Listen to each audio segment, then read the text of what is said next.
Հաղթանակի օրվա առթիվ առաջին տիկին Ռիտա Սարգսյանը մեծ հայրենականի վետերանների հետ հանդիպելու է եկել վետերանների միություն։ Նախքան շենք մտնելը լրագրողներին պատմում է իր տեսած ու զգացած Արցախի պատերազմի մասին։ Ես էլ ամբողջ պատերազմի ժամանակ Ղարաբաղում եմ եղել, ես իմ վրա եմ զգացել, դա ինչ եմ երեխաների վրա եմ զգացել ու ես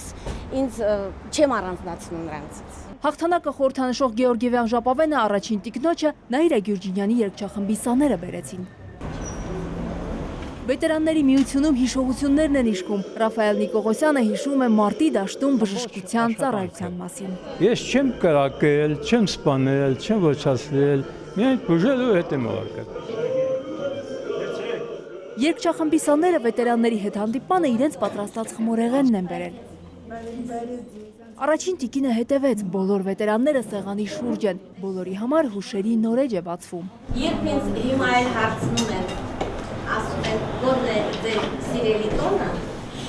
ես անկեղծ ասում եմ, որ հաղթանակի օրը, որովհետև դեր մանկուց իմ հայրիկն էր զինվորական էր, ու ինքը ինձ միշտ ասում էր լավ հիշի, սա է ամենակարևոր տոնը, ու ես դա լավ հիշում եմ մինչ այսօր։ Հայրենական մեծ պատերազմի մասնակիցների շարքերը տարեցտարի նոսրանում են։ Այս պահին Հայաստանում նրանք ընդամենը 630-ն են։ Քիչ են մնացել, ու իրենց աշխարհին ուղղված բացիկ են անվանում։ Ներկաներից մեկը եկող տարի 100 տարեկան կդառնա։ 1941-45 թվականներին Լենինգրադի բլոկադայի մասնակիցները, ֆաշիստական համակենտրոնացման ճամբարների նախկին անչափահաս գերիները, մարտական գործողությունների մասնակիցները, ոգևորված ու հուզված իրենց ճակատագրի սպիերը, նաև սխրանքներն են վերհիշում։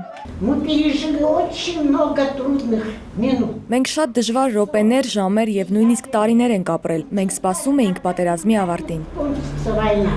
Մեծ պատերազմ տեսած հաղթանակած վետերանները չեն տրտնջում։ Նրանցից մեկը Երևանից Գառնի ոտքով պատրաստ է գնալ։ Միայն թե տեսողությունն է վատացել։ Առաջին տիկինը խոստացավ օգնել։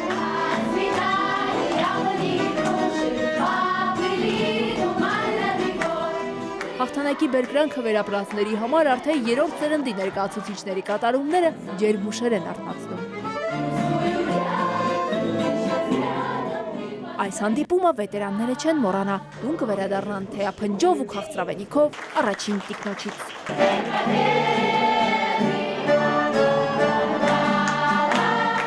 Լիլիթ Ասանյան, Անդրանիկ Արթենյան, ժամը լրատվական։